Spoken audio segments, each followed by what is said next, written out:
नमस्कार, मैं हूं दीपिका भूटानी और आप देख रहे हैं प्रॉपर्टी प्लस। आधे घंटे के इस शो में हम आपको देंगे प्रॉपर्टी मार्केट से जुड़ी हर वो खबर जो होगी आपके फायदे की और रखेगी आपको अप टू डेट। तो चलिए शुरुआत करते हैं हेडलाइंस के साथ। कम बजट में एमएमआर में पूरा करें घर का सपना। रेजिडेंशियल के साथ साथ कमर्शियल में भी कई विकल्प मौजूद। कोस्टल रोड बनने से बढ़ेगा निवेश। इलाहाबाद हाई कोर्ट से सुपरटेक को झटका। ग्रेटर नोएडा में सीजार प्रोजेक्ट के पोजीशन और बिक्री पर लगाई रोक। ग्रेटर नोएडा अथॉरिटी को सीलिंग जारी करने के दिए आदेश। और 2016 की दूसरी छमाही में रियल एस्टेट में नहीं सुधरे हालात।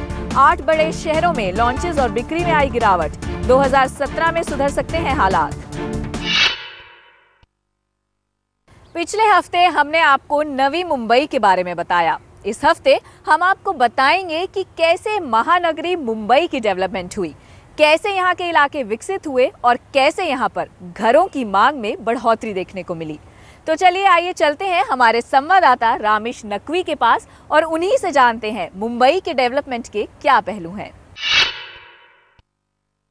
हम इस वक्त जो है वो साउथ मुंबई में खड़े हैं, जिसे साउथ बॉम्बे नाम से भी जाना जाता है। और मैं एक एग्जांपल के थ्रू आपको बताता हूँ कि मुंबई जो है वो दो अपनी लाइफलाइन के थ्रू जाना जाता है, जो कि इसको लोकल ट्रेन जिसे कहते हैं। तो जहाँ जहाँ लोकल ट्रेन का जाल बिछा है वहाँ लोगों ने बसना शुरू किया, उसके नज़दीक एरिया में बसना शुरू किया, क्योंकि वेल कनेक्टेड होने की वजह से लोग ये प्रेफर करते हैं कि वो मेट्रो जो यहाँ की लोकल ट्रेन है उसके पास ही बसें। जो ये आप सामने ये सीलिंग देख रहे हैं, जो समंदर के ऊपर ये एक फ्लाईओवर देख रहे हैं, इसने साउथ बॉम्बे को बॉम्बे के बाकी इलाकों से कनेक्ट किया, जो कि बांद्रा और अंधेरी का और बाकी जो वेस्टर्न लाइन के इलाके हैं उससे वेल कनेक्टेड हुआ। और दूसरी बड़ी बात मैं आपको यहाँ ये भी बताना चाहूँगा कि एक सरकार की तरफ से एक और जो है वो कदम उठाया गया है, जिसमें बोरीवली से लेके साउथ बॉम्बे तक एक कोस्टल रोड बनाई जा रही है, जो कि समंदर के किनारे किनारे होते हुए वो सीधी साउथ मुंबई के नरीमन पॉइंट तक कनेक्ट होगी, जिसका सीधा तौर पे फ़ायदा जो है यहाँ की कमर्शियल मार्केट को मिलेगा। और कमर्शियल जो ये बिल्डिंग्स आप देख रहे हैं ये अभी भी डेवलप हो रही हैं, तो आने वाले वक्त में इनका जो स्कोप है वो और भी बढ़ जाएगा। और यहाँ पे जो बोरीवली में रहते हैं या फिर जो मीरा रोड में काम करते हैं उनके लिए कनेक्टिविटी जो है वो साउथ मुंबई की बहुत अच्छी होने वाली है, क्योंकि जो देखा जाए अंधेरी के बाद के जो इलाके हैं, जो गोरेगांव और मलाड और थाने और भाईंदर और नाला सुपारा, वो इलाके जो हैं अभी भी अफोर्डेबल प्राइसेस में हैं। लोग वहाँ पे बसना चाहते हैं। मुंबई के लिहाज से काफ़ी अच्छे प्राइसेस रेंज में हमें अच्छा घर भी मिल जाता है। तो कहीं ना कहीं इसका जो ये डेवलपमेंट है उसका फ़ायदा उन लोगों को मिलेगा जो कि मीरा रोड में, थाने में, नाला सुपारा में, भाईंदर में बसे हुए हैं। और उसका सीधा फ़ायदा हमें उसको देखने को मिल सकता है आने वाले 5-6 साल में। ये तो बात हुई मुंबई की ओवरऑल डेवलपमेंट की कि कैसे वक्त के साथ साथ मुंबई शहर का विस्तार हुआ। एमएमआर यानी मुंबई मेट्रोपॉलिटन रीजन, यहाँ पर अगर आप अफोर्डेबल सेगमेंट में अपना घर लेने की सोच रहे हैं तो चलिए आपको बताते हैं कि किन इलाकों में कम बजट में आप अपने सपने के आशियाना को पूरा कर सकते हैं।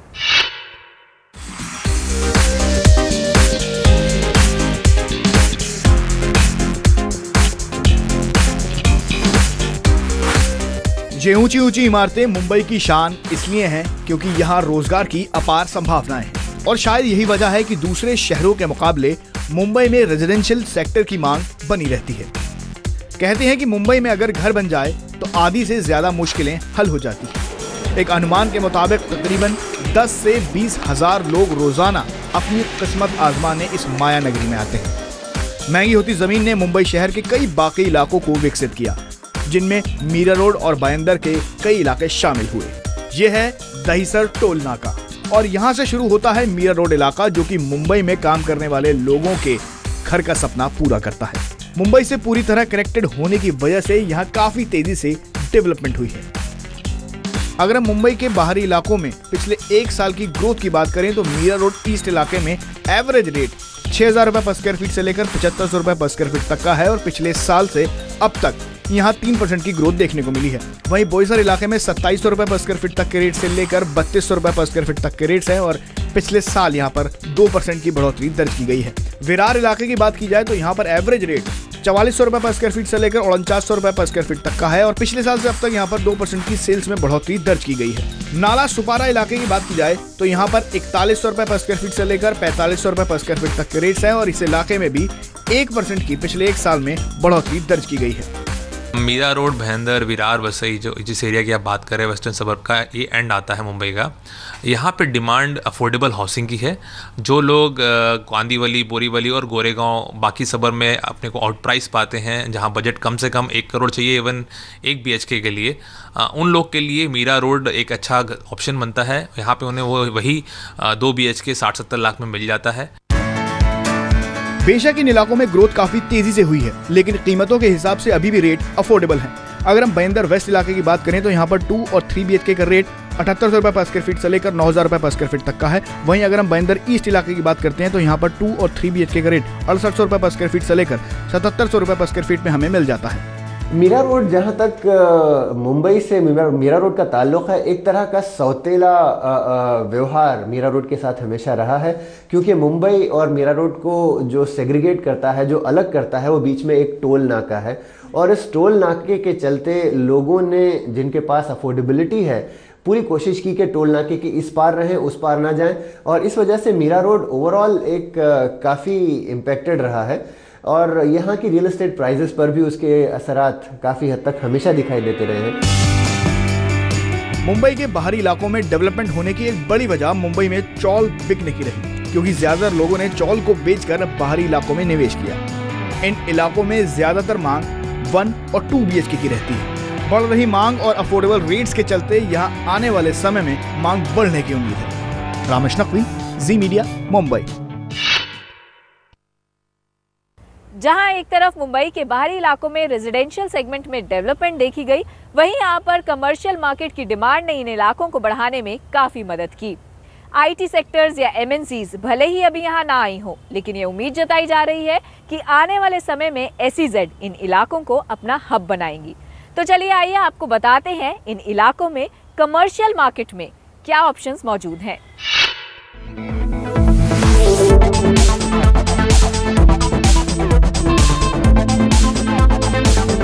1976 के दशक में मुंबई के बाहरी इलाकों में काफी लैंड बैंक अवेलेबल था, पर जैसे जैसे वक्त ने करवट ली तो 1980 तक आते आते मुंबई के बाहरी इलाकों में डेवलपमेंट के काम शुरू हुए। 1980 के दशक की बात करें तो उस समय यहाँ पर 150 रुपए पर स्क्वायर फीट से लेकर 200 रुपए पर स्क्वायर फीट तक के रेट में प्रॉपर्टी मिल जाती थी। मुंबई के बाहरी इलाकों में जैसे ही ग्राम पंचायत खत्म हुई, वैसे ही इन इलाकों में डेवलपमेंट ने तेजी पकड़ी और यहाँ बसावट शुरू हो गई। भले ही इन इलाकों में MNCs नहीं है, पर रेजिडेंशियल सेक्टर की मांग बढ़ने से कमर्शियल मार्केट को काफी बढ़ने में मदद मिली। हालांकि बाहरी इलाकों में कमर्शियल मार्केट का विस्तार हो चुका है और अभी भी कई विकल्प मौजूद हैं। अगर हम मीरा रोड के कुछ इलाकों की बात करते हैं तो यहाँ पर 13,000 रुपए पर स्क्वायर फीट से लेकर 16,000 रुपए पर स्क्वायर फीट तक में हमें ऑफिस स्पेस मिल जाता है। भाईंदर वेस्ट इलाके की बात करते हैं तो यहाँ पर 13,000 रुपए पर स्क्वायर फीट से लेकर 17,000 रुपए पर स्क्वायर फीट तक के रेट्स में हमें ऑफिस स्पेस मिल जाता है। और वहीं अगर हम भाईंदर ईस्ट इलाके की बात करते हैं तो यहाँ पर रेट थोड़े मुनासिब हैं। यहाँ पर हमें 10,000 रुपए पर स्क्वायर फीट से लेकर 15,000 रुपए पर स्क्वायर फीट तक में ऑफिस स्पेस मिल जाता है। मीरा रोड में by itself large commercial play जो है वो नहीं है, राइट। वो वहाँ पे जो आ रहा है तो वो you will have large tracts, तो वहाँ पे रेजिडेंशियल के जो प्लॉट्स हैं वो ज़्यादा हैं एज ऑफ नाउ, और कमर्शियल एक्टिविटी ज़्यादा जो है which is closer to Bombay. So I think वो larger belt towards Jogeshwari and Goregaon, वहाँ पे on the western line towards the end you have pockets. Borivali में कुछ एक कमर्शियल हैं, कांदिवली में कुछ एक आएगा, मीरा रोड में भी हैं, but by itself it's not a business district by itself. उम्मीद की जा रही है कि आने वाले समय में मुंबई के बाहरी इलाकों में कमर्शियल सेक्टर में काफी तेजी से विस्तार हो सकता है। इसकी वजह है कोस्टल रोड साउथ मुंबई से नॉर्थ मुंबई तक कनेक्ट होगी, जिसका सीधा फायदा यहाँ के कमर्शियल मार्केट को मिल सकता है। इसके अलावा गोरई इलाके के पास SEZ यानी कि स्पेशल इकोनॉमिक जोन्स आने की उम्मीद है। कई MNCs भी निवेश कर सकती हैं। ट्रैफिक कंजेशन को कम करने के लिए सी बस भी इन इलाकों से प्रस्तावित है, जिसका सीधा फायदा यहाँ की रेजिडेंशियल और कमर्शियल मार्केट दोनों को मिलेगा। ज्यादातर इन इलाकों में सर्विस क्लास या वर्किंग क्लास लोग ही रहते हैं, जो कि हर रोज लोकल ट्रेन का सफर करके मुंबई में काम करने जाते हैं। पर 15 से 20% की आबादी यहाँ अपने लोकल बिजनेसेस में एंगेज्ड है। अगर आने वाले समय में सरकार के ये प्रोजेक्ट समय रहते पूरे हो जाते हैं तो कमर्शियल मार्केट में किस तरह ग्रोथ होगी, अंदाजा लगाना काफी मुश्किल है। रामेश नकवी, जी मीडिया, मुंबई।